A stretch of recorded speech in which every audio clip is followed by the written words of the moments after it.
محترم سامعین، السلام علیکم ورحمۃ اللہ وبرکاتہ۔ اگر آپ میرے چینل پر نئے ہیں تو میرے چینل کو لائک اور سبسکرائب کر دیں اور بیل آئیکن کے بٹن کو بھی پریس کر دیں تاکہ ہر نئی آنے والی ویڈیو سب سے پہلے آپ تک پہنچ سکے۔ انجیر کو جنت کا پھل کہا جاتا ہے۔ قرآن مجید میں اللہ تبارک و تعالیٰ نے انجیر کی قسم یاد فرمائی ہے کہ قسم ہے انجیر کی اور زیتون کی اور طور سینا کی۔ سورہ التین۔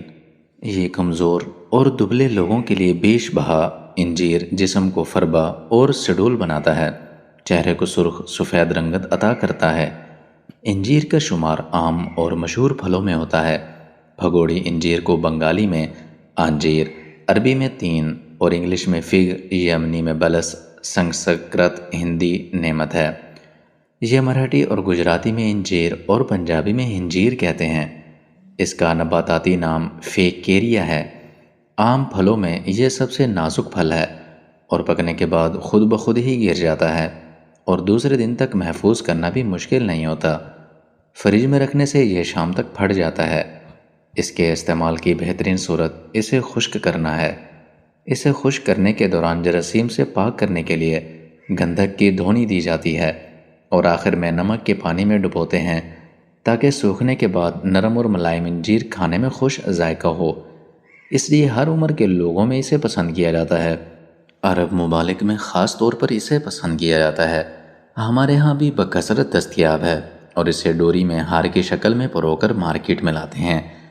یہ بنیادی طور پر مشرقی وسطی اور ایشیائی کوچک کا پھل ہے، اگرچہ یہ برصغیر پاک و ہند میں بھی پایا جاتا ہے۔ آمد سے جاتا ہے مگر اس علاقے میں مسلمانوں کی پہلے اس کا سراغ نہیں ملتا، اس لیے یہ خیال کیا جاتا ہے کہ عرب سے آنے والے مسلمان اطباء یا ایشیائی کوچک سے منگول اور مغل اسے یہاں لائے۔ انجیر کے اندر پروٹین، معدنی اجزاء، شکر، کیلشیم، فاسفورس پائے جاتے ہیں۔ دونوں انجیر یعنی خشک اور تر میں وٹامن اے اور سی کافی مقدار میں ہوتے ہیں۔ وٹامن بی اور ڈی قلیل مقدار میں ہوتے ہیں۔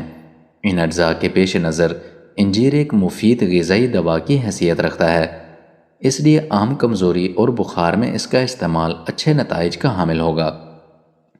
انجیر کو بطور میوہ بھی کھایا جاتا ہے اور بطور دوا بھی استعمال کیا جاتا ہے۔